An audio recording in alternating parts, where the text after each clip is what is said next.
Eu estou feliz por estar aqui. Eu tive a oportunidade já na sexta-feira de falar. Eu não sei quantos estavam aqui na sexta-feira. Ok, nós tínhamos alguns aqui. Nós falamos a respeito do tema desta conferência, né? Mãos que servem. Aqui a cidade, Campo Grande, o Brasil, o mundo, mãos que servem, mãos que foram separadas para servir. Nós queremos continuar nesta temática, hoje com uma abordagem em um texto bíblico, já numa pegada um pouco mais clássica, né? Do jeito que os irmãos, para poder seguir o fluxo e o formato do nosso culto. Então eu quero convidá-los a todos, por gentileza, para que abram suas Bíblias ou nos acompanhem, porque isso aqui já não dá mais para voltar, né? Isso aqui é desse jeito hoje, nós já progredimos. Abram suas Bíblias ou seus aplicativos ou nos acompanhem nas telas no texto de João, capítulo 6.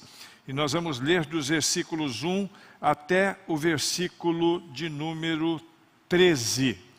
E eu quero convidá-los, por gentileza, já que é clássico em todos os aspectos. Vamos ficar de pé, por gentileza.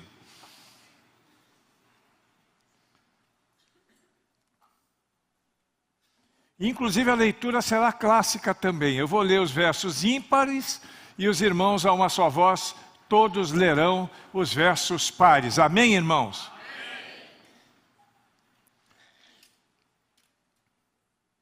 Depois destas coisas, atravessou Jesus o mar da Galileia, que é o de Tiberíades. E grande multidão costumava segui-lo, porque via os sinais milagrosos que ele tinha realizado por eles.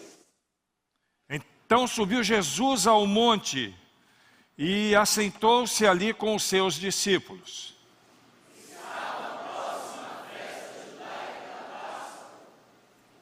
Então Jesus, erguendo os olhos e vendo que grande multidão vinha ter com ele, disse a Felipe: onde compraremos pães para lhes dar o que comer?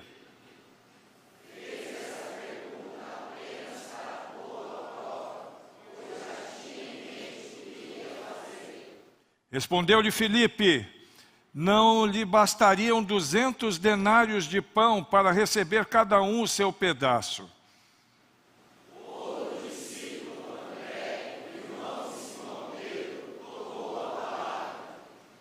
Eis aí um rapaz que tem 5 pães de cevada e 2 peixinhos. Mas isso é o que para tanta gente? Disse Jesus: mandem o povo assentar-se.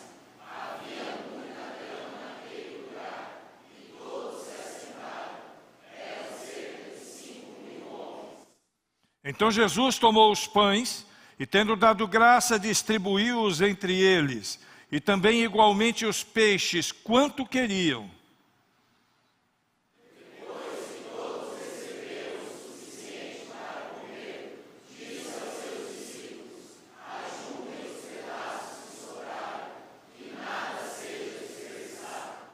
Assim, pois, o fizeram e encheram 12 cestos dos pedaços dos 5 pães de cevada que sobraram aos que haviam comido. Tendo sido lida a palavra de Deus, todo o seu povo a uma só voz diz: amém. Amém. Tenham a bondade de se assentar. Nós vamos falar um pouco neste texto, que ele é também reproduzido nos evangelhos sinóticos. Ele está tanto no livro de Mateus, no capítulo 14, quanto Marcos, capítulo 6 e Lucas, capítulo 9 também. Então nós vamos fazer aqui um agregado de todas essas falas para poder seguir com a narrativa, tendo em vista o tema que nós temos para a nossa manhã, né? Mãos que servem, e também com um foco dentro do texto. E o nosso foco nesta manhã, ela é exatamente aquele menino. Eu poderia focar aqui o grande milagre, eu vou falar do grande milagre sem dúvida nenhuma, mas não é o foco. Poderia falar da compaixão de Cristo, da obediência dos discípulos, mas eu quero ter uma atenção especial na figura deste menino, porque isso vai falar muito conosco nesta manhã. Eu creio nisso. Você crê nisso, irmãos? Deus quer falar conosco e vai falar dentro da temática mãos que abençoam, mãos que servem, dentro da proposta que já foi explanada aqui pelo nosso querido Leno, no sentido de ampliar os recursos para que se ampliem também o investimento missionário que esta igreja faz. E eu quero dizer para os irmãos que eu estou impressionado. Eu que já fui missionário de algumas igrejas, de algumas agências missionárias, eu fui missionário na Convenção Batista Baiana, na Convenção Batista do Estado do Espírito Santo, na Convenção Batista Mineira, na Junta de Missões Nacionais. Eu vejo essa igreja como uma grande agência missionária. Aliás, no sentido mais absoluto que possa se imaginar, até porque na minha perspectiva, a igreja é quem tem que ser a agência missionária. Então essa igreja está muito mais qualificada do que todas as outras nossas organizações, muito embora a gente saiba que fazem com todo o amor, com todo o carinho e fazem de tal maneira que estejam organizando as igrejas da nossa denominação para poder otimizar o trabalho missionário. Então essa igreja está de parabéns e quando ampliarem os seus recursos, certamente ampliarão também os campos missionários e a coisa tende, pastor Leno e pastora, a fluir, a ampliar e essa igreja então funcionar como a grande agência que ela é. A cena é o seguinte: Jesus está no local e aquela grande multidão o seguia. Aliás, sempre que Jesus caminhava, sempre uma grande multidão o seguia. Jesus não andava sozinho, a não ser quando ele se retirava. E ele se retirava algumas vezes para poder orar, para poder ficar sós consigo mesmo, para poder fazer as suas reflexões. Aí você vai dizer, você está maluco, pastor? Jesus fazendo reflexão? Claro que sim. Jesus era 100% homem. E ele, dentro da sua humanidade, ele se submetia a todas as funções que nós, enquanto seres humanos, nos submetemos. E Jesus era um judeu, é bom ficar claro também, Jesus nunca foi evangélico, viu? Nunca foi cristão. Às vezes a gente faz essa confusão, mas a gente precisa considerar que Jesus nasceu judeu e morreu judeu.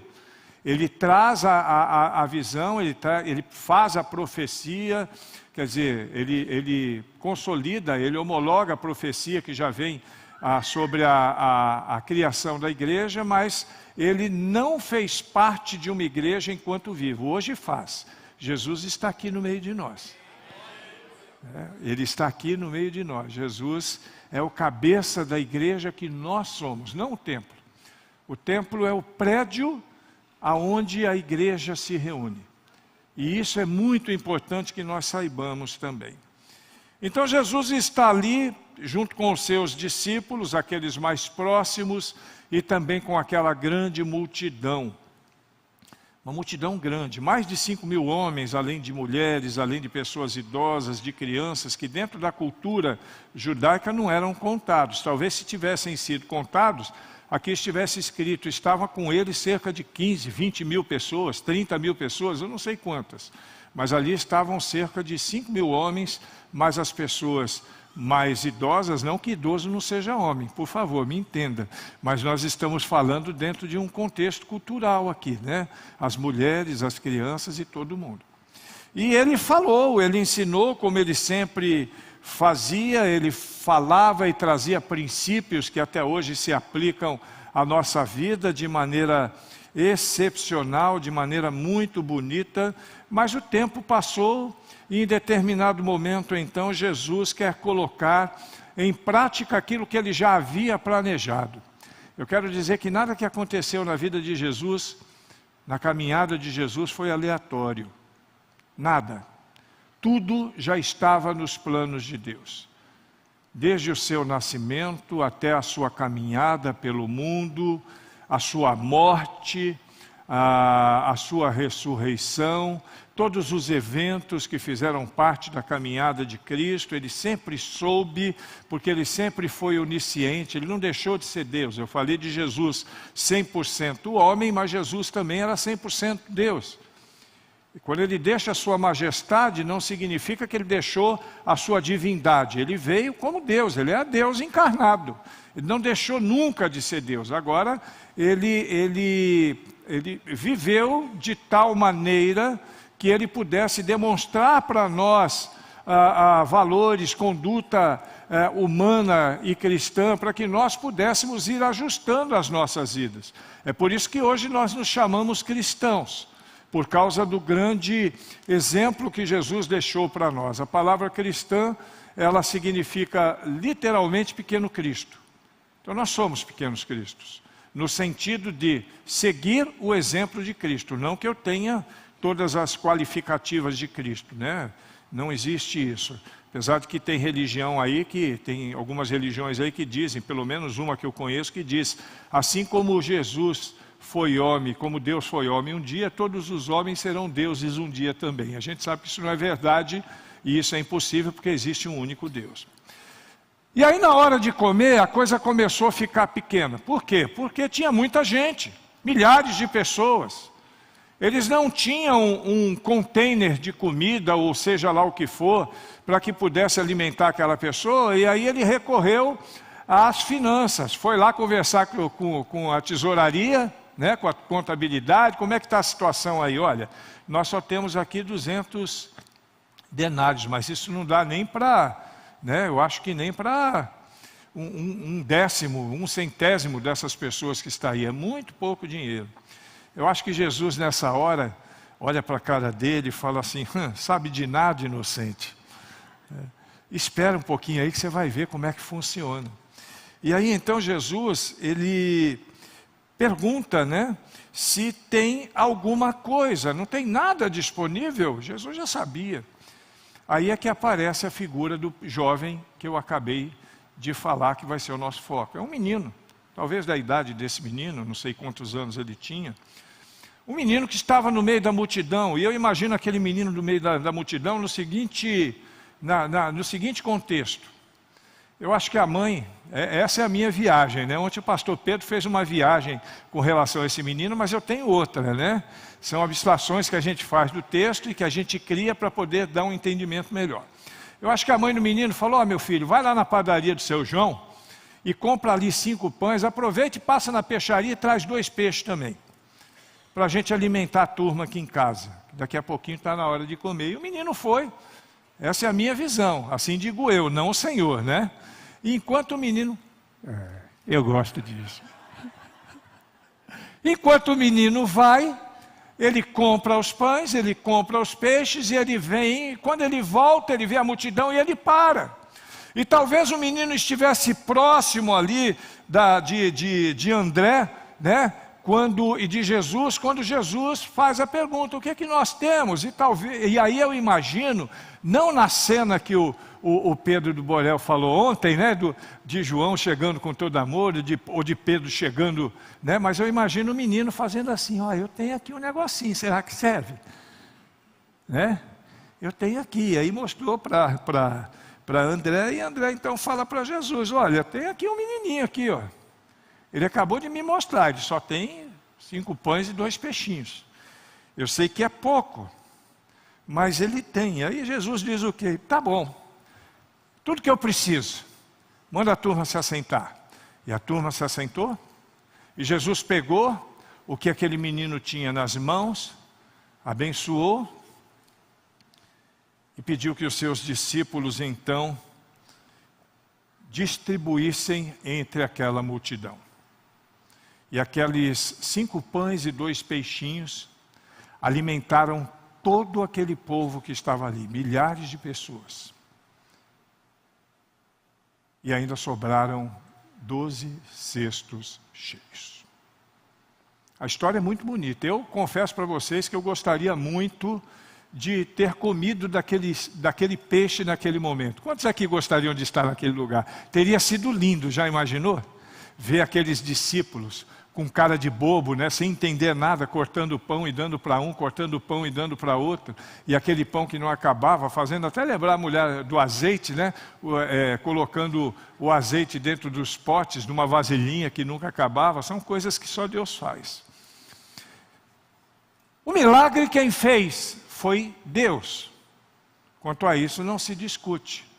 Mas a figura desse menino me chama a atenção. E eu quero destacar algumas coisas que aconteceram para que as mãos daquele menino pudessem servir aquele povo que estava ali. E obviamente servir outros tantos e tantos e tantos que vieram depois. Porque com toda certeza esse milagre repercutiu no meio daquele povo. E muitas outras pessoas passaram a seguir Jesus depois que viram esse evento. Então eu quero destacar algumas coisas que nós precisamos entender a respeito das mãos que abençoam. A primeira coisa que eu quero destacar. Aquele menino, irmãos, ele estava no lugar certo, na hora certa. Amém? No lugar certo, na hora certa. Você quer servir? Esteja sempre no lugar certo e na hora certa.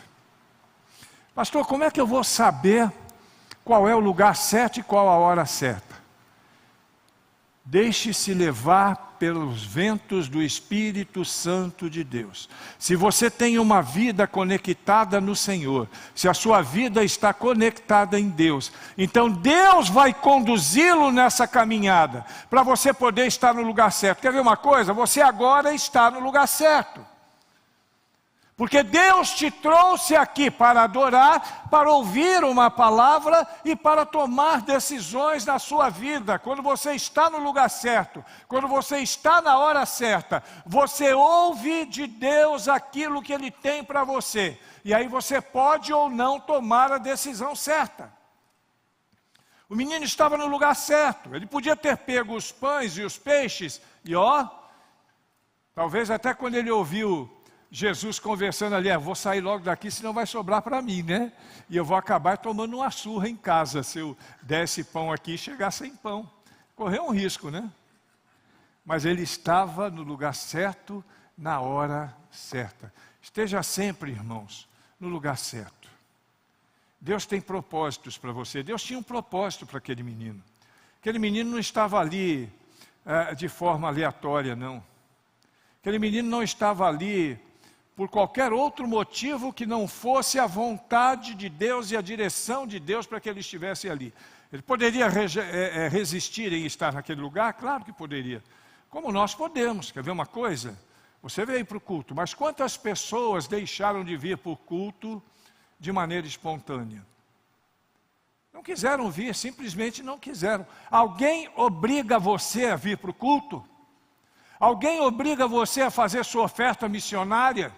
Alguém obriga você a se juntar a uma das ações missionárias de compaixão desta igreja? Não. Nós fazemos isso de maneira consciente e espontânea. Aquele menino estava ali porque ele queria estar ali. E porque ele estava ali, ele foi bênção nas mãos de Deus. Não somente isso, nós vamos ver no decorrer que ele foi muito abençoado também. Esteja sempre no lugar certo. Segunda coisa que me chama a atenção daquele menino. Aquele menino, ele teve compaixão. Sua mão não vai servir se você não tiver compaixão. Você não vai servir ninguém se você não tiver compaixão. Pastor, onde é que estava a compaixão daquele menino? Compaixão daquele menino estava no sentido em que ele havia ido buscar, na minha visão, assim digo eu, não o Senhor.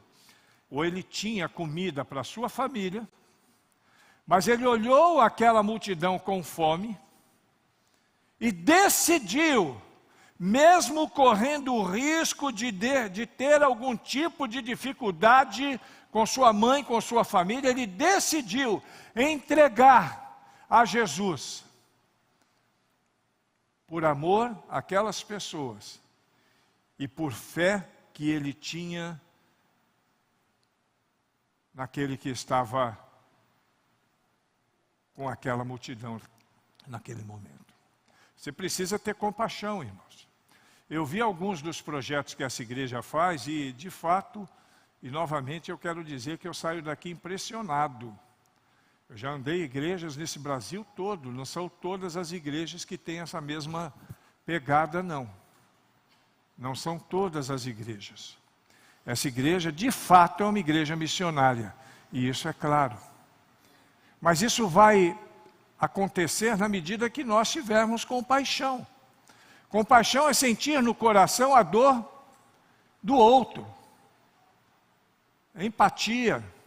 É você saber que o outro está sofrendo, que você pode ajudar. Como eu vejo um projeto, por exemplo, como Elas, né? Um projeto que busca ajudar meninas que estão numa situação difícil.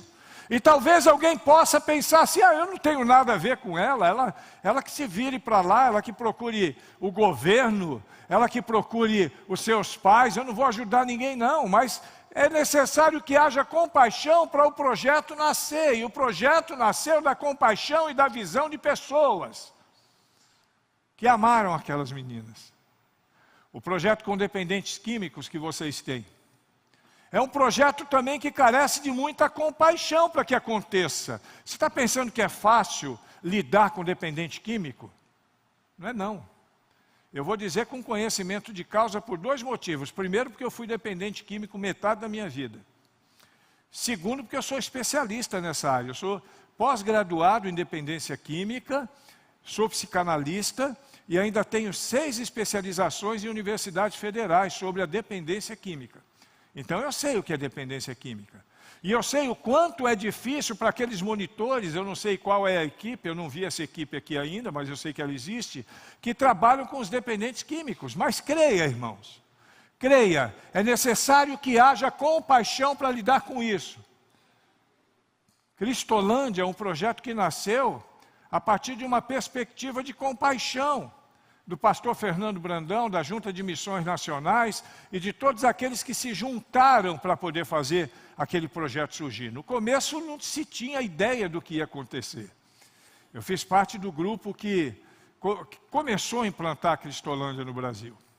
Não existia Cristolândia. A ideia era abordar aqueles 1.800 dependentes químicos do centro de São Paulo, que faziam uso de crack. E nós então trouxemos um casal missionário e colocamos lá, e a ideia era essa, pastor Leno, era levar um pão, levar um café, cortar o cabelo, fazer uma coisa básica, mas a coisa foi se desenvolvendo, porque a compaixão moveu o coração dos batistas brasileiros. Quando surgiu a primeira unidade lá em São Paulo, nós ainda não imaginávamos o que Deus ia fazer. Hoje são, acho que cerca de 38 unidades no Brasil e tem fila de espera de pessoas que querem doar, de igrejas que querem doar os seus espaços para criar novas unidades de atendimento. Eu estive semana passada na Cristolândia lá em Salvador e eu fico impressionado com o movimento, como hoje está organizado. Nós não imaginávamos, mas a compaixão foi o começo de tudo. Projeto Elas começou no coração de alguma pessoa e se transformou no grande projeto que hoje é e no projeto maior ainda que será daqui a algum tempo. Porque é assim que funciona e dessa forma todos os outros projetos.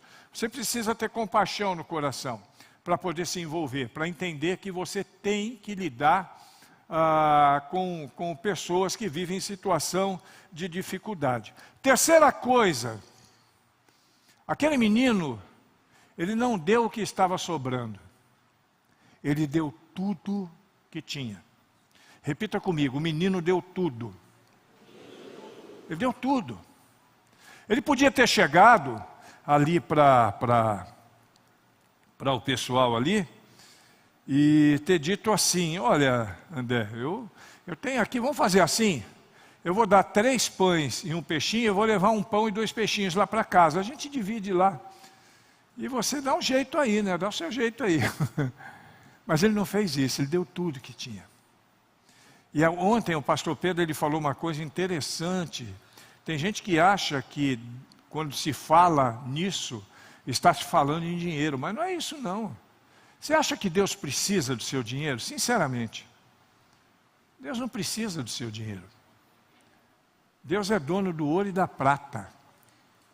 Ele não quer o seu dinheiro, Ele quer a sua vida toda, irmão. Você tem que ter coragem para colocar a sua vida à disposição de Deus. Aquele menino fez isso. Está aqui, está tudo aí. Minha vida está nas tuas mãos, porque eu sei que eu posso tomar uma surra quando eu chegar em casa. Eu sei que a coisa pode ficar feia, mas está nas tuas mãos. Você tem que se entregar a missões, irmãos. Uma igreja que não é missionária deixou de ser igreja. A igreja tem que cumprir o seu papel missionário e isso é prioridade. Sexta-feira eu falei sobre isso. Você tem que ter isso como prioridade na sua vida. Cumprir o seu papel missionário. A primeira coisa que o crente tem que ter como prioridade na sua caminhada é adorar a Deus. Disso ninguém discute. E a segunda coisa é ser missionário. Ser uma ferramenta de Deus. Você faz ideia de quantas pessoas aqui em Campo Grande ainda carecem da graça de Deus? Quantas pessoas lá no Nordeste, na Paraíba, nas tribos urbanas, nas tribos urbanas, nos presídios. Irmãos, eu vivi em presídio. Dos dois lados, eu já fui servidor no sistema prisional, já fui assessor do secretário de Justiça, mas já fui preso também. Eu já dei aula na escola penitenciária, mas eu já fui preso. Eu fiquei 7 anos preso. Fiquei 3 anos no Carandiru, em São Paulo, e 4 anos na penitenciária da Mata Escura, em Salvador. Eu era bandido. Eu vivia naquele contexto eu via carência, as pessoas morrendo, eu vi pessoas morrerem na minha frente por coisas absurdas. Eu vi um cigano que foi assassinado porque o cara que o matou queria arrancar um dente de ouro que ele tinha na boca. Eu vi uma outra pessoa que foi morta porque ela foi vítima de um latrocínio por conta de um pacote de cigarros que ela tinha guardado na cela. E a pior morte não é a morte que elas foram submetidas ali, é a morte espiritual, da qual não tem volta. Nós, eu e você, somos as ferramentas de Deus para pregar para as pessoas que Jesus Cristo salva, liberta e transforma. Eu saí dali transformado.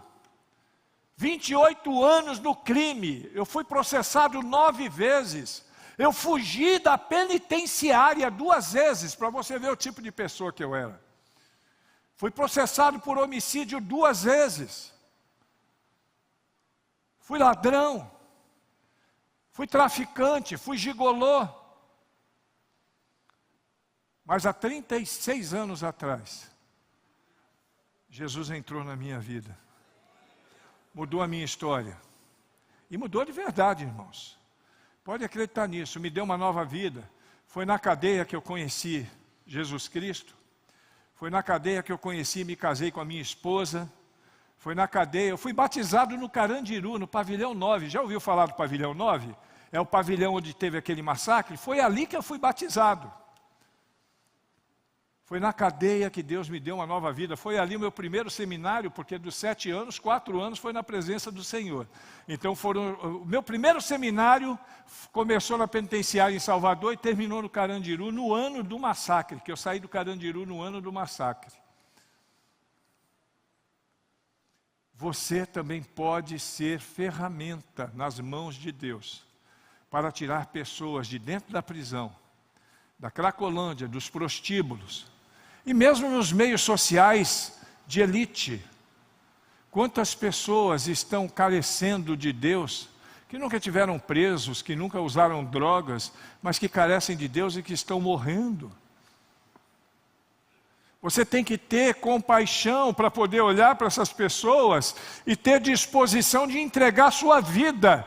A pessoa que me fez entender o amor de Deus na prisão era um homem que saía de Feira de Santana, a 100 quilômetros de Salvador, ia para Salvador todo final de semana. Ele não tinha ninguém que fosse seu parente dentro da penitenciária, mas ele ia todo final de semana para entrar no presídio, para olhar para as pessoas e para dizer assim, para pessoas como eu, que já tinha matado, que já tinha dado facada, tiro nos outros, bagunçado, fugido da penitenciária, ele olhar para mim e dizer assim: olha, Deus ama você. Ele deu a vida dele por isso. Ele entregou a vida nas mãos de Deus. E engraçado que ele não ia. Teve uma época que ele começou a levar um camarada com ele, era o Marcos. O Marcos era um major da PM, que chegou a ser o comandante da Polícia Militar na cidade de Feira de Santana. E o Marcos também, que era policial, oficial da polícia, fazia a mesma coisa, foi discípulo dele. Chegava lá, olhava para nós e falava: Deus ama vocês. Sabendo que tinha preso lá, que quando olhava para o Marcos, falava: um dia eu te encontro na rua, te dou um tiro no coco. Jesus entrou na minha vida, transformou a minha vida e fez uma nova vida de mim. Ele deu tudo. Você quer ver o que acontece na vida dos outros? Entregue a sua vida integralmente. Pastor Leandro não está pedindo para você aumentar de 50 para 70 reais a sua oferta missionária, não. Ele está pedindo para você esquecer a oferta missionária em dinheiro e entregar a sua vida. Porque quando você entrega a sua vida integralmente, aí o seu dinheiro ele já não tem mais sentido da mesma forma que tem quando você está entregando parcialmente. Aí você não vai chegar e vai ter um valor fixo: eu vou dar 50 por mês. Você vai chegar no Leno, ou quem quer que seja que faça parte do ministério, e vai falar: quanto é que vocês estão precisando para fazer isso? Eu quero chegar junto. E se for necessário, dar tudo. Tudo. Agora, tem que ter coragem para isso. Eu tenho que caminhar para o final, porque o horário aqui é restrito. Então, aquele menino, ele estava no lugar certo, na hora certa, teve compaixão, deu tudo e, por último, ele viu a bênção. E eu gosto de falar dessa bênção, porque essa bênção é tremenda. Imagine a cena. Os discípulos ali na frente, e ontem o Pedro falou uma coisa fabulosa. Acho que os discípulos olhavam para Jesus assim e falavam: oh meu Deus do céu, pelo amor de Deus, faz isso não, Jesus, vai botar a gente numa berlinda. Mas aí começaram a distribuir o pão. E o pão não acabava, e o peixe não acabava, e distribuíram aquilo tudo, e aquele menino olhando, eu imagino a cara do menino agora, eu acho que ele pensou assim: essa surra vai ser de boa, porque diante do que eu estou olhando, diante do que eu estou vendo, é tudo de bom. E os discípulos vendo aquilo, e a multidão vendo aquilo, e o pão que se multiplicava por causa daquele menino que deu tudo. Jesus podia ter dado outra providência? Podia. Ele nem precisava disso, era só levantar a mão para o céu e dizer assim: que chova pães e que chovam peixes. Pronto, mas Jesus queria abençoar aquele menino. Jesus queria abençoar aqueles discípulos, ensinando uma lição poderosa para eles. E distribuíram os pães, e distribuíram os peixes. E no final, os discípulos que saíram cada um com um pedacinho de pão e um pedacinho de peixe, voltaram com 12 cestas de pão. Primeira coisa, por que você acha que Jesus permitiu que cada um deles voltasse com um cesto cheio de pão? Eu acredito, irmã, para que quando eles sentissem o peso do cesto na cabeça, é como se Jesus estivesse dizendo para ele: está vendo, incrédulo, vacilão? Aí, isso aí é para você deixar de ser incrédulo e ter fé. Tenha fé, irmãos. Milagre de Deus acontece. A segunda coisa que eu acho bacana nisso aqui, o que vocês acham que eles fizeram com aquelas 12 cestas de pães? O que vocês acham que eles fizeram? O que vocês acham? Ninguém acha nada? Distribuíram, óbvio. Ia levar para onde? Aí agora, a fila do pão. Quem é que era o primeiro ali na fila? O menino. Oh glória! O menino deixou 5 pães e 2 peixinhos. Deve ter levado um monte de pão para casa. Porque Deus é fiel, é isso que Ele faz. Ele multiplica na sua vida na medida que você é fiel. Não é troca de favor com Deus, não. Mas é um conceito natural na vida daqueles que vivem o Evangelho de Cristo. Você crê? Diga amém. Foi o que aconteceu. Eu não vi, né? Mas eu acredito que tenha sido mais ou menos por aí, né, pastora? Mais ou menos por aí. As mãos serviram.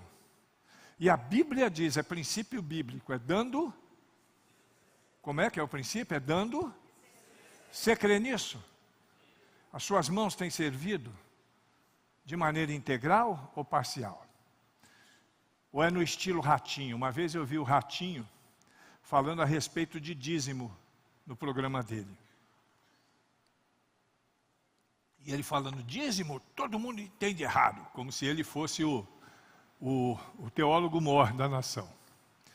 Todo mundo entende errado. Dízimo não é você pegar 10% e dar não. Dízimo é você pegar o dinheiro, pagar tudo que você tem, se divertir, fazer o que tem que fazer, aí do que sobrar, você tira 10%.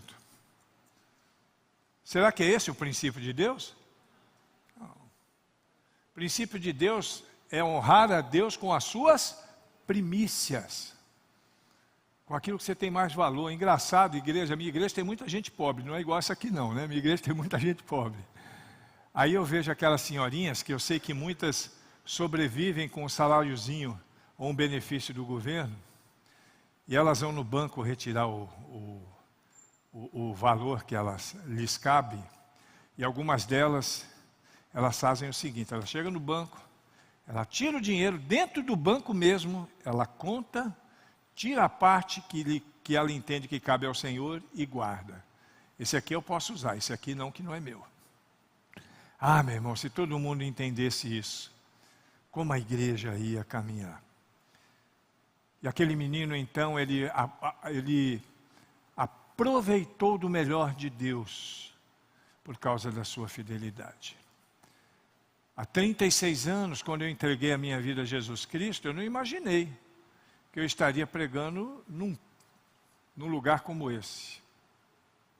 Não imaginei. 36 anos, assim que eu me converti e comecei a viver minha vida cristã, eu tinha um sonho na cadeia. Meu sonho era um dia ocupar um púlpito, mas eu pensava numa igrejazinha pequenininha, aquele púlpitozinho rústico, né? E nada contra, eu acho que a presença de Deus é real lá quanto é aqui também. Mas Deus, Ele tinha coisas maiores para mim. Eu rodei o Brasil todo, já saí até do Brasil para pregar o Evangelho de Cristo. Hoje eu sou presidente de uma associação de igrejas batistas. Eu presido 61 igrejas batistas lá no extremo sul da Bahia. Hoje eu sou capelão da Polícia Militar, institucionalizado. Não sou militar, sou civil, capelão civil, mas institucionalizado da Polícia Militar no estado da Bahia. Já fui diretor da FEBEM, irmãos. Trabalhei na vara da infância e da juventude por 13 anos. Dei aula na escola penitenciária, dou aula para soldados da Polícia Militar que estão ingressando na carreira. Um cara que veio do inferno, um cara que veio do Carandiru. Porque Deus faz isso, mas sabe por quê? Porque eu peguei a minha vida lá dentro ainda e disse para Deus assim, olha, está nas tuas mãos, faz o que o Senhor quiser. E de lá para cá Deus tem me abençoado. Eu não sei quantos anos eu vou viver ainda, eu já disse para Deus que eu não quero viver muito. Falei para Ele que eu quero no máximo uns 124 anos. Não quero viver muito. Mas enquanto eu viver, vou viver para a glória de Deus. Nós queremos que você, irmão, em nome de Jesus Cristo, saia daqui deste culto hoje, convicto de que você precisa fazer mais do que você tem feito. Feche os seus olhos, curve sua cabeça, que eu quero falar com você agora para encerrar o nosso culto. Faltou alguma coisa no tradicional. Cadê o cara do teclado? Não, aí eu não aceito. Isso faz parte do convencional. Cara do teclado, você está me ouvindo? Saia de onde estiver e apareça no seu lugar.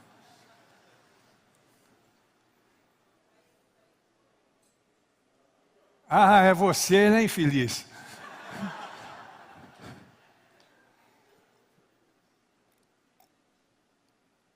Meu irmão, eu quero que você olhe para dentro de si. Então você vai fazer isso de olhos fechados, para que você tenha uma melhor reflexão de si mesmo. Olhe para dentro de si. Eu quero saber de você, aliás, eu não quero saber nada de você, até porque isso não me diz respeito. Mas o que nós queremos que você pense agora é como está o seu investimento na causa do Senhor. O que você tem dado a Deus por todas as coisas que Ele tem feito ao Senhor, a você? Quanto tem sido o seu investimento missionário em tempo, em dinheiro, em talentos? Quanto tem sido o seu investimento missionário de vida na causa do Senhor? Ou você está achando que igreja é só mais um templo religioso, como qualquer outro? Eu quero dizer para você, irmão, em nome de Jesus Cristo, está na hora de você melhorar a sua relação com Deus. Pastor, como é que você fala um negócio desse? Você sabe como é a minha relação com Deus? Não, eu não sei. Mas Deus sabe.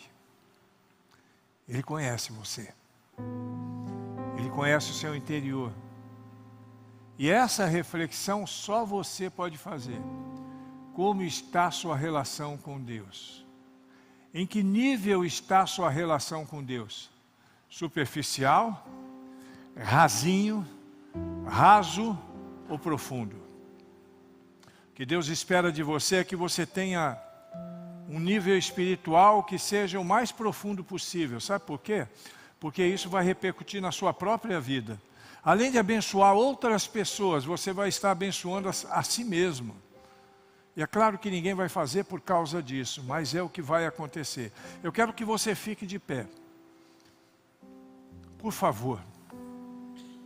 E quero orar por sua vida. Eu vou orar pela vida de todo mundo, obviamente.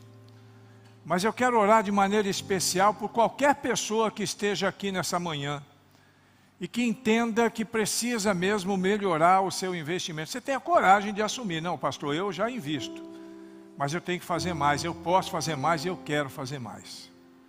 Se você tem coragem de assumir isso, se a história desse menino de alguma forma toca o seu coração, eu quero que você saia do seu lugar e venha aqui à frente que eu quero orar com você. Você não vai fazer nenhum pacto comigo, você vai fazer um pacto com Deus. Quando você vier aqui à frente, você vai estar dizendo para Deus, eu quero melhorar minha relação contigo nesse sentido, Senhor.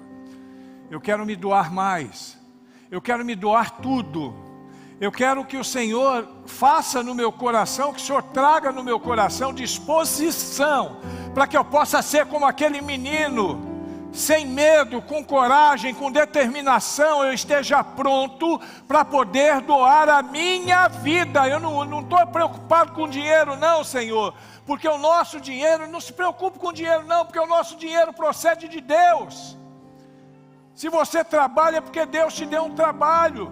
Se você tem experiência profissional é porque Deus te deu. Você tem experiência acadêmica, foi Deus que te deu. Você tem que doar a sua vida, irmãos. Tem gente que precisa, nessa igreja não, mas por aí está cheio de gente que vive brincando de ser crente. Você tem que parar de ser crente. De brincar de ser crente. Ser crente não, você não pode parar, você tem que ampliar. Né, doutor? Tem que ampliar. Agora você só vai fazer isso se você estiver disponível. Deus só vai abençoar você de maneira tremenda se você estiver disponível. Se aquele menino não tivesse se disponibilizado, ele ia para casa com 5 pães e 2 peixinhos, ia comer aquele dia, e no dia seguinte a mamãe ia ter que lutar para poder comprar mais 5 pães e mais 2 peixinhos. Mas ele deve ter levado um cesto gigantesco, até porque eu acredito que ele foi o responsável. Acho que os discípulos, todo mundo queria colocar mais pãezinhos e peixes na sacolinha dele. Deus quer encher sua sacola de pães e peixes, irmão. Mas você tem que ter disponibilidade. E quando você se disponibiliza, é como se você estivesse agradecendo a Deus e reconhecendo o que Deus tem feito para você. Tem mais alguém que quer vir aqui à frente? Talvez você queira vir, mas você fica meio constrangido. Pastor, eu não vou aí não, pastor, eu não preciso ir aí. Não, você não precisa vir aqui, mas é importante que você venha. Porque isso acaba sendo um rito de passagem na sua vida. Quando você vem, você está dizendo para Deus, olha Deus, eu estou assumindo esse compromisso aqui. Daqui para frente, conforme o Evangelho de Roberto Carlos 5,17, tudo vai ser diferente. Faz isso, irmão, eu quero orar por você agora. Nosso horário aqui é escasso, mas a ação de Deus não é não. Se você não veio, mas também quer fazer isso, não quer dizer que porque você não veio, Deus não vai te abençoar, não. Ele vai te abençoar também. Aí você que não veio à frente, mas quer fazer isso, você vai colocar a sua mão no coração. Se tem alguém aqui também que ainda não é cristão e quer entregar sua vida a Jesus Cristo, sai do seu lugar e vem aqui à frente, eu quero orar com você também. Eu estava falando ontem com uma pessoa que ela disse para mim, pastor, quando eu me decidi, todo o apelo eu ia à frente. Todo o apelo, porque eu entendia que eu precisava entregar minha vida a Jesus. Mas só que eu ia à frente e ninguém depois me abordava. Aí ela teve que vir no domingo à noite, que no domingo à noite tem o pessoal que faz a anotação. Aí ela entendeu que a partir daquele dia, aí sim, agora eu estou dentro. Eu quero dizer para você que você pode estar dentro agora, em nome de Jesus Cristo. Nós vamos orar. Feche os seus olhos. Ó Deus, no nome de Jesus Cristo. Como é gostoso lembrar daqueles milagres que Jesus fez enquanto viveu entre nós como homem. Em especial naquela montanha, naquele lugar onde ele estava, com aquelas milhares de pessoas e aquele menino que se disponibilizou para ser ferramenta nas mãos dele. Que coisa gostosa lembrar disso. Agora, mais gostoso ainda, Senhor, é ver o Senhor se movendo no coração dessas pessoas que estão aqui. Que vão disponibilizar ainda mais de sua vida, de seus recursos, para o movimento cristão, que é orgânico, que se move, e que vai trazer tantas outras pessoas ao conhecimento de Cristo. Pessoas como eu, que fui criminoso, e que hoje vivo para a glória de Deus, pessoas como a minha esposa, que me conheceu e se casou comigo no cárcere, e de tantas e tantas outras pessoas que nesta própria igreja já se converteram através de projetos. No Elas, no projeto que cuida de dependentes químicos, no projeto de presídio e todos os outros projetos que essa igreja faz. Que igreja abençoada, Senhor. Continua abençoando essa igreja. Multiplica os parceiros para que esta igreja possa crescer cada vez mais para a tua glória e para o teu louvor. E nós que somos teus servos, que aqui estamos, e que também estão muitos assistindo neste momento, continuaremos a te dar toda a honra e toda a glória que lhes são devidas, em nome de Jesus. Amém.